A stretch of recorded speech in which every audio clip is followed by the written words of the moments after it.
नमस्कार,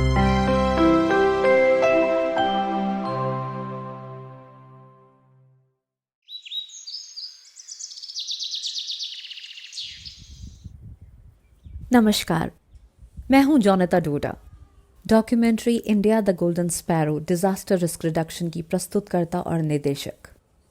आज मैं आपके साथ उस यात्रा को साझा करना चाहती हूं जिसके कारण इस फिल्म का निर्माण हुआ। इसकी शुरुआत इस विषय पर कुछ करने के लिए एक मित्र के साथ बातचीत के रूप में हुई, क्योंकि इस पर तत्काल ध्यान देने की आवश्यकता थी। जैसे ही मैंने इस 22 मिनट की फिल्म के लिए रिसर्च वर्क शुरू किया, मुझे एक चौंकाने वाली वास्तविकता का सामना करना पड़ा। भारत दुनिया का तीसरा सबसे अधिक आपदाग्रस्त देश है।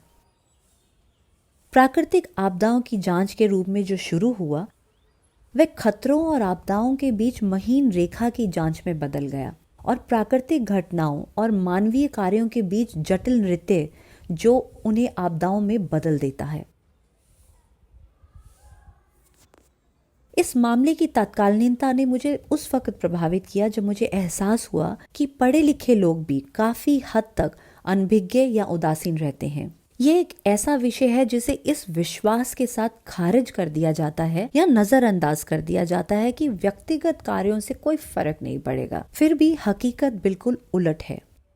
मुझे इस विषय को प्रकाश में लाने और हम में से प्रत्येक को ये समझाने के लिए मजबूर होना पड़ा कि हमारी दैनिक पसंद हमारे आसपास के परिवेश से कहीं अधिक प्रभावित करती है। और ये सिर्फ शोधकर्ताओं के लिए विषय नहीं है, ये हम में से प्रत्येक के लिए एक मामला है। इससे पहले कि आप इस डॉक्यूमेंट्री को देखें, मैं आपसे विनती करती हूँ कि आप हमारी स्थिति की गंभीरता को पहचानें और समझें कि परिवर्तन जागरूकता से शुरू होता है और प्रत्येक व्यक्तिगत कार्रवाई ग्लोबल क्लाइमेट चेंज की ओर हमें ले जा रही है। आइए मिलकर तैयारियों को अपने जीवन का अभिन्न अंग बनाएं और हम में से प्रत्येक के लिए एक सुरक्षित, अधिक लचीले भविष्य की दिशा में काम करें। आपका ध्यान देने के लिए बहुत धन्यवाद और मैं आपको हमारे सामूहिक प्रभाव को बढ़ाने के लिए इस डॉक्यूमेंट्री को औरों के साथ साझा करने के लिए प्रोत्साहित करती हूँ।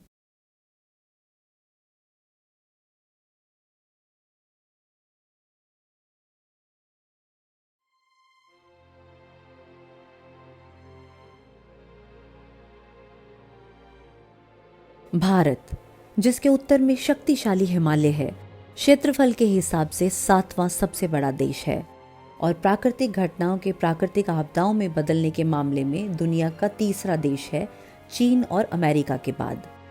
भारत के 28 में से 27 राज्य और 8 केंद्र शासित प्रदेश बाढ़, चक्रवात, भूकंप, भूस्खलन और सूखे जैसे बार बार आने वाले प्राकृतिक खतरों के संपर्क में हैं।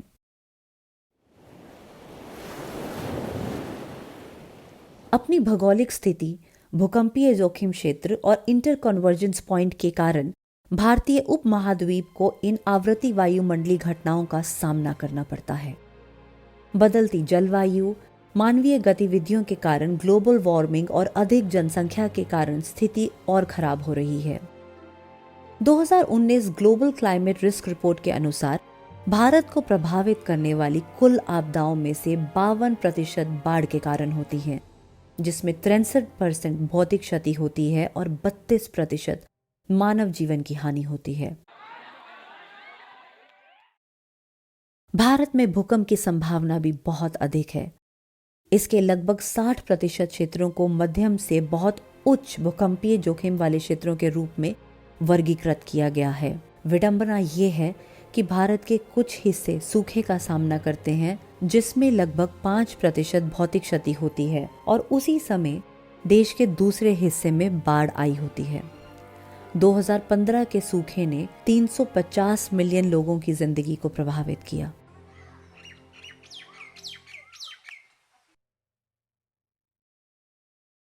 वर्ष 2018 में जब हम भारत के एक सुरमई राज्य केरल में फिल्मांकन कर रहे थे, तो हमें नहीं पता था कि हमारी यात्रा जल्द ही एक विनाशकारी प्राकृतिक आपदा से टकराएगी। ये मॉनसून के मौसम के दौरान था जब मूसलाधार बारिश ने जमीन पर अपना प्रकोप फैलाया, जिससे केरल के इतिहास में सबसे भीषण बाढ़ आई। जब हमने प्रकृति की अकल्पनीय शक्ति और उसके विनाशकारी परिणामों को देखा, तो ये अनुभव रोंगटे खड़े कर देने वाला था। 483 से अधिक लोगों की दुखद मृत्यु हो गई और पूरा राज्य पानी में डूब गया। विनाश का पैमाना दिल दहला देने वाला था, जिससे परिवार विस्थापित हुए, बुनियादी ढांचा क्षतिग्रस्त हो गया और समुदाय बिखर गए।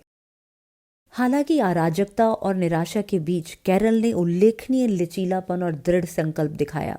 वे समझते थे कि पिछली गलतियों से सीखना इस तरह से पुनर्निर्माण के लिए आवश्यक था जो प्राकृतिक और मानव निर्मित दोनों खतरों का सामना कर सके, जीवन की हानि और संरचनात्मक क्षति को कम कर सके। लेकिन जुलाई 2023 में उत्तर भारत के अधिकांश हिस्सों में भारी बारिश और बादल फटने के कारण बाढ़ की स्थिति को देखकर ऐसा लगता है कि हमने अतीत की त्रासदियों से बहुत कुछ सीखा नहीं। प्राकृतिक खतरों या मानव निर्मित खतरों से जुड़े जोखिम को कम करने के लिए सुधारात्मक उपाय किए बिना विकास एक टाइम बॉम्ब पर बैठने के समान है। जैसे जैसे समाज प्रगति करता है और बुनियादी ढांचे का विस्तार होता है, इन प्रगति के साथ आने वाली कमजोरियों को दूर करना अनिवार्य हो जाता है। ऐसा करने में विफलता से विनाशकारी परिणाम हो सकते हैं, जब प्राकृतिक खतरे पूर्ण आपदाओं में बदल जाते हैं या जब मानवीय कार्य जोखिम को बढ़ा देते हैं।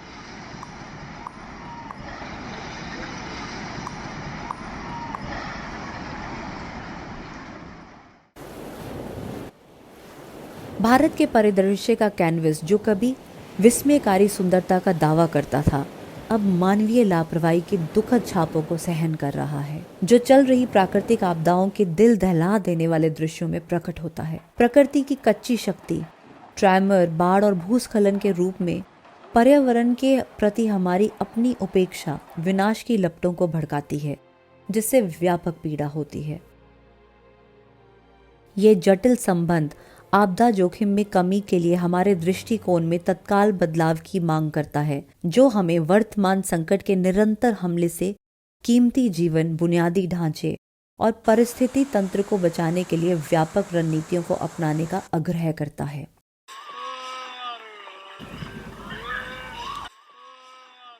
लेकिन क्या ये वास्तव में प्रकृति है? हम सभी के लिए एक बड़ा सवाल है।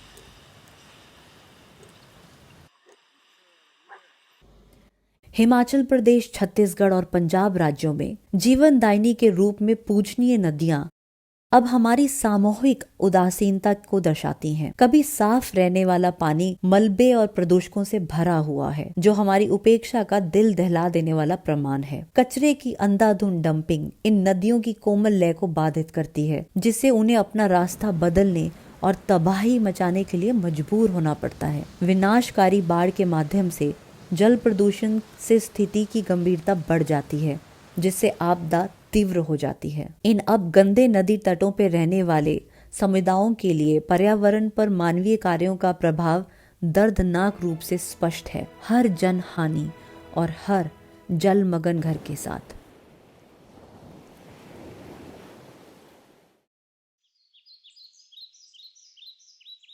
हिमाचल प्रदेश की आश्चर्यजनक पहाड़ियां देखने लायक दृश्य अब बड़े पैमाने पर अनियंत्रित शहरीकरण से प्रभावित हैं। परिणाम हमारी आंखों के सामने आ रहे हैं। हिमाचल प्रदेश, छत्तीसगढ़ और पंजाब में दिल का दर्द राज्यों की सीमाओं पर समाप्त नहीं होता। आपदा पहाड़ों से लेकर मैदानों तक फैलती है, इसके मार्ग में किसी को भी नहीं बख्शती। ऐसे परिवार जिन्होंने कभी ऐसी भयावता का सामना करने की उम्मीद नहीं की थी, अब खुद को उखड़ा हुआ पाते हैं। भूस्खलन और बाढ़ ने उनका जीवन तबाह कर दिया। इन निचले इलाकों में तैयारी की कमी ने पहले से ही गंभीर स्थिति को अकल्पनीय दुस्वप्न में बदल दिया है। आजीविका चली गई, वित्तीय बर्बादी हुई और अकथनीय पीड़ा।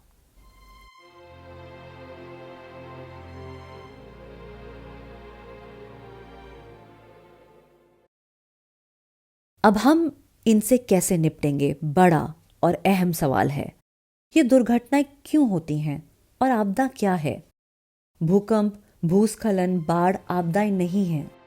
ये प्राकृतिक घटनाएं हैं जो आपदा का कारण बनती हैं, संरचनात्मक पतन और प्रकृति के क्षेत्र में मनुष्य के हस्तक्षेप के कारण। आपको क्या लगता है, कि हम अपने प्रियजनों को सबसे अच्छा उपहार क्या दे सकते हैं। धन, संपत्ति, भूमि? इसका असली उत्तर है जीने और स्वस्थ रहने का मौका। दयालुता का एक कार्य जिस प्रकार दूर तक जाता है, उसी प्रकार से लापरवाही का एक कार्य बड़े पैमाने पर विनाश का कारण बनता है। हमें आपदा के कारण पर ध्यान केंद्रित करने की आवश्यकता है, जो खतरा है। साथ में शहरी आग, भगदड़, परिवहन और औद्योगिक दुर्घटनाएं, आतंकवादी हमले जैसे मानव जनित खतरों की तीव्र दर से हमारे चारों ओर वृद्धि हो रही है और स्थिति डरावनी है। जैविक और रेडियोलॉजिकल खतरे मानवता के लिए आने वाले खतरे हैं। डर्टी बॉम्ब इस सूची में नवीनतम जोड़ है। हमने कम ज्ञात खतरों पर और प्रकाश डालने के लिए और अप्रत्याशित परिस्थितियों में जोखिमों को कम करने के लिए और अपने ज्ञान को बढ़ाने के लिए प्राकृतिक आपदा सेल में अंतर्राष्ट्रीय हजमत स्पेशलिस्ट से बातचीत की। आजकल हम डर्टी बॉम्ब के बारे में बहुत कुछ सुनते आ रहे हैं, क्या आप हमें समझा सकते हैं? हम अक्सर परमाणु आपात स्थिति या न्यूक्लियर इमरजेंसी के बारे में बात करते हैं, और परमाणु आपात स्थिति का मतलब सिर्फ परमाणु बम या फिर कोई हाइड्रोजन बम नहीं है। कई बार आतंकवादी एक नॉर्मल बम में परमाणु सामग्री या न्यूक्लियर कंटेमिनेशन को मिक्स कर देते हैं पाउडर फॉर्म में, और चाहे कोई प्लास्टिक एक्सप्लोसिव हो, टीएनटी स्लैब हो, आरडीएक्स हो, या कोई भी बम का विस्फोट करके नुकसान पहुंचा सकते हैं। तो यहाँ पर कोई चेन रिएक्शन नहीं होगा, ना ही कोई मशरूम क्लाउड बनेगा, लेकिन इस ब्लास्ट के कारण पूरे एनवायरनमेंट में चारों तरफ न्यूक्लियर कंटेमिनेशन फैल जाएगा, और इसीलिए इस प्रकार के बम को हम डर्टी बम भी कहते हैं। ये न्यूक्लियर कंटेमिनेशन को मिक्स कर देते हैं, तो यहाँ पर कोई चेन रिएक्शन नहीं होगा, ना ही कोई मशरूम क्लाउड बनेगा। इस प्रकार के बम को हम डर्टी बम कहते हैं। तो लोग खुद को कैसे बचा सकते हैं? अक्सर radiations alpha particles, beta particles और गामा रेज के रूप में होता है, और जब भी किसी डर्टी बम का विस्फोट होता है तो वहाँ पर अचानक नहीं जाना चाहिए। और पुलिस वाले और बचाव दल आमतौर पर उस इलाके में जाते हैं, वो लोगों को बचाकर भी लाते हैं, लेकिन क्या होता है कि जो अल्फा पार्टिकल्स हैं वो एयरवेज, मुंह के द्वारा शरीर के अंदर चले जाते हैं, और फिर अल्फा पार्टिकल्स अपना काम शुरू कर देते हैं। सबसे खतरनाक पार्टिकल्स रेडिएशन के अल्फा पार्टिकल्स होते हैं। कई मल्टीपल ऑर्गेनिक फेलियर्स शुरू हो जाते हैं, खून की उल्टियां शुरू हो जाती हैं, पर किसी को ये नहीं पता लगता कि क्या हुआ। और जब डॉक्टर के पास जाते हैं तो वो सिम्टोमेटिक ट्रीटमेंट देता है, और जब मौत के बाद ब्लड टेस्ट किया जाता है तो उसमें फिर रेडिएशन पाए जाते हैं। तो जब कभी कोई बम फटे तो एक उम्मीद करनी चाहिए कि हो सकता है कि यहाँ पे एक डर्टी बम भी फट सकता है, लेकिन आपको घबराना नहीं है। आपको ये जान के हैरानी होगी कि डर्टी बम फटने के बाद जो अल्फा पार्टिकल्स हैं वो एक अखबार को भी छेद नहीं कर सकते। ओह, ये बहुत दिलचस्प है। अखबार नहीं?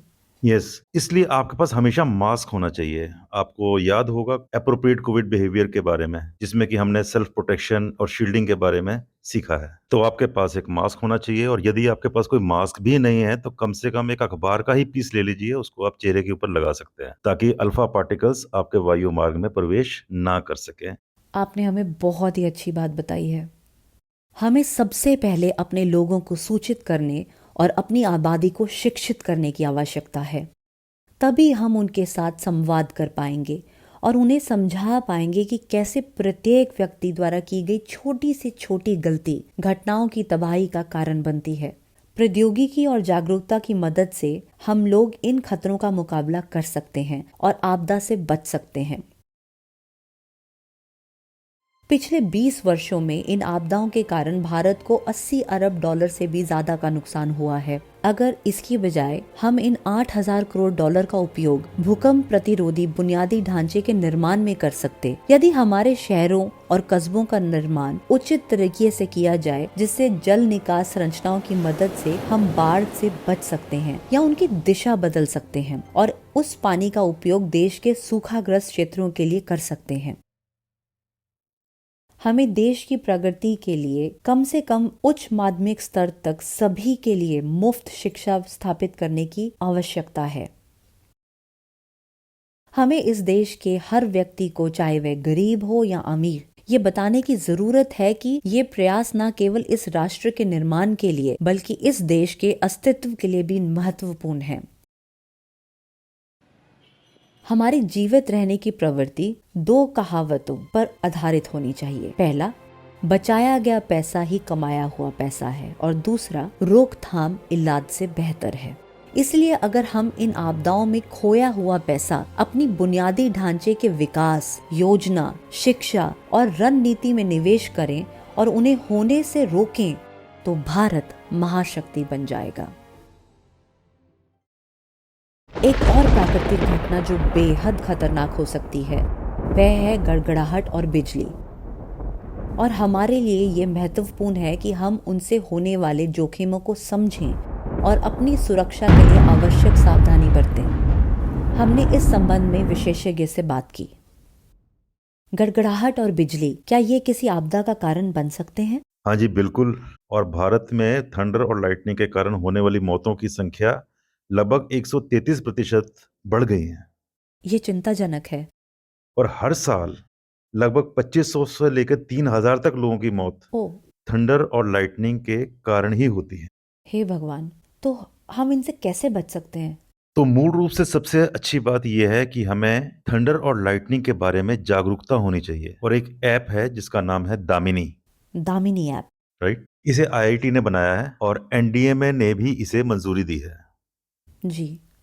और हर किसान को ये ऐप अपने पास रखनी चाहिए, क्योंकि लगभग 3 घंटे पहले ये थंडर और लाइटनिंग की अर्ली वार्निंग दे देता है। और जैसे ही हमको इसकी चेतावनी मिले, हमें लोगों को उस इलाके से बाहर निकाल देना चाहिए। और ज्यादातर जब कभी बारिश होती है तो मजदूर, किसान पेड़ों के नीचे आश्रय ले लेते हैं। ठीक है। जबकि पेड़ों के नीचे आश्रय कभी नहीं लेना चाहिए, वो काफी संवेदनशील स्थान होता है। ओ, तो ये अधिक खतरनाक है। अधिक खतरनाक जगह होती है, इसलिए हमें घरों के अंदर जाने की कोशिश करनी चाहिए। और अगर हम वाहन के अंदर हैं तो हमको वाहन के अंदर ही रहना चाहिए, बाहर आने की कोशिश नहीं करना चाहिए। क्या कोई और तरीका है जिससे आप शारीरिक रूप से समझ सकें कि प्रकाश संभवत आप पर हमला करने वाला है?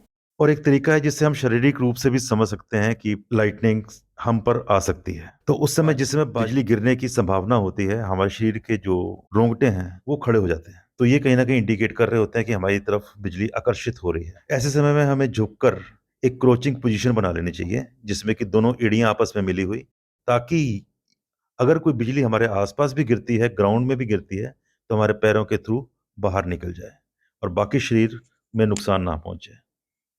और इस प्रकार से हम अपने शरीर की रक्षा कर सकते हैं। एक क्रोचिंग पोजीशन बना लेनी चाहिए। यानी हम असल में जान बचा सकते हैं। और कोशिश यही करना है कि नज़दीक कोई भी घर है उसके अंदर चले जाएं और घर में पानी के पाइप का या बिजली के उपकरणों का बिल्कुल इस्तेमाल नहीं करना चाहिए, क्योंकि मेटेलिक जो लाइटनिंग है, जो करंट है, बहुत ज़ोर से आ जाता है और उस कारण से भी मौत हो सकती है। क्योंकि ये अच्छे संचालक हैं।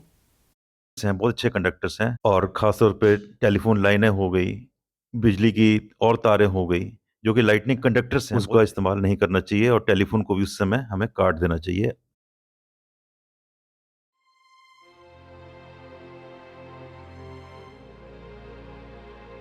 एक अन्य कारण जिस पर शीघ्र जांच करने की आवश्यकता है वह है कचरा निपटान।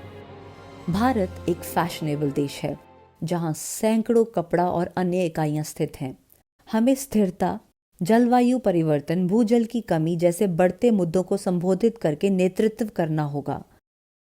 भारत में हरित कारखानों और कपड़ा कारखानों की संख्या केवल 20 से भी कम है, जिसे हमें बढ़ाने की आवश्यकता है। हरित कारखानों से ऊर्जा की खपत को 40%, पानी की खपत को 30% से अधिक कम करने और पर्यावरण को सुनिश्चित करने के लिए कार्बन डाइऑक्साइड प्रोडक्शन को कम करने में मदद मिलने की उम्मीद है। मनुष्य बनाम प्रकृति के खेल में यदि आप मानवीय भावना की जीत चाहते हैं तो यह केवल काफी योजना और कार्यान्वयन के साथ ही होगा। लंबे समय से आपदाओं और सामाजिक आर्थिक विकास के बीच कारण और प्रभाव का संबंध रहा है, जिसे नजरअंदाज किया गया है। विकास कार्यक्रमों का मूल्यांकन आपदाओं के संदर्भ में नहीं किया जाता है, ना तो विकास कार्यक्रम पर आपदा के प्रभाव के दृष्टिकोण से और ना ही इस बिंदु से कि क्या विकास कार्यक्रम या तो आपदा की संभावना बढ़ाते हैं या आपदा के संभावित हानिकारक प्रभावों को बढ़ाते हैं। आपदाएं तब और बदतर हो जाती हैं जब आम लोग और राज्य के अधिकारी उनसे असुरक्षित होकर ये नहीं जानते कि नुकसान से कैसे बाहर निकला जाए या क्या सुरक्षात्मक उपाय किए जाने चाहिए। अज्ञानता आवश्यक रूप से गरीबी का कारण नहीं हो सकती, बल्कि हमारे ध्यान ना देने के कारण से होती है। सुरक्षित स्थानों पर सुरक्षित संरचनाओं के निर्माण के लिए क्या उपाय किए जा सकते हैं, इनके बारे में जागरूकता जरूरी है। विकास एक सतत प्रक्रिया है, लेकिन विकास प्रक्रियाओं के साथ खतरे भी विकसित होते हैं, जिन पर ध्यान ना देने पर बड़ी आपदा हो सकती है।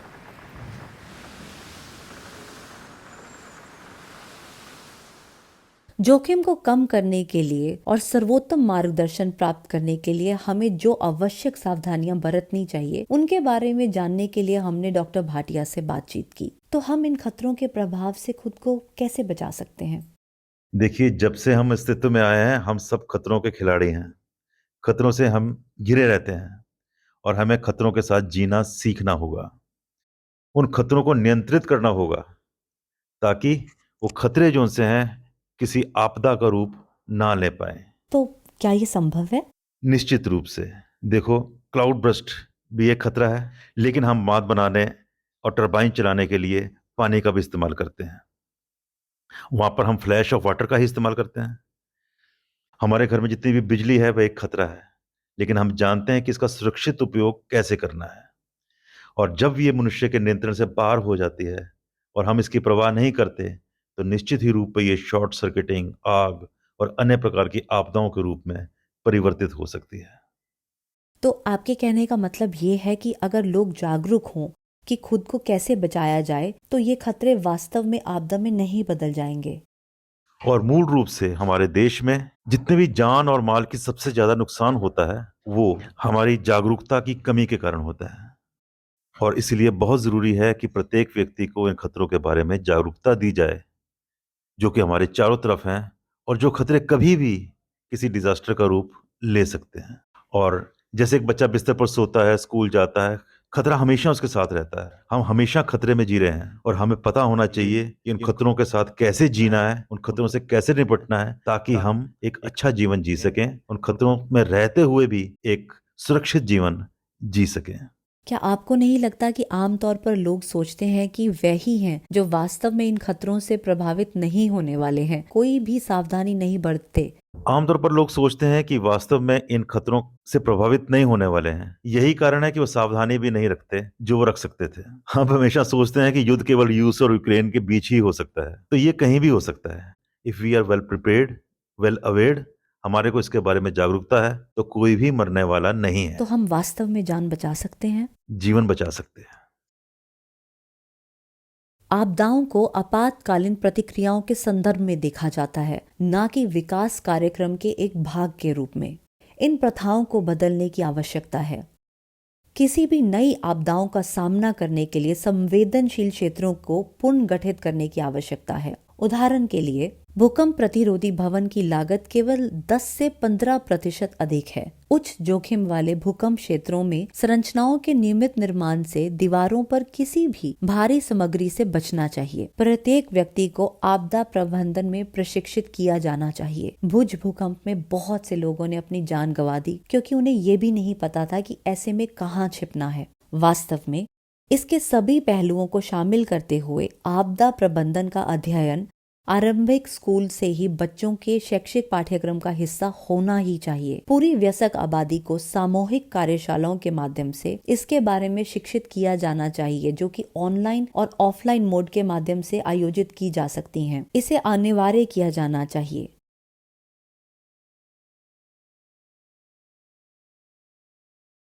उच्च जोखिम वाले क्षेत्रों की पहचान के लिए सिटी मैपिंग होना बहुत जरूरी है।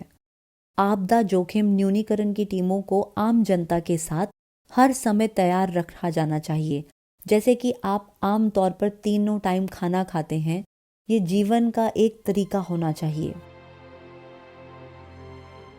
चेतावनी के शुरुआती संकेत जोखिम को कम करने में बेहद महत्वपूर्ण हैं और इससे जुड़े लोगों को किसी भी परिस्थिति में किसी भी तरह की लापरवाही नहीं दिखानी चाहिए। लोगों को शिक्षित करना और शिक्षित करना बहुत महत्वपूर्ण है कि ये उनके अस्तित्व के लिए कितना जरूरी है।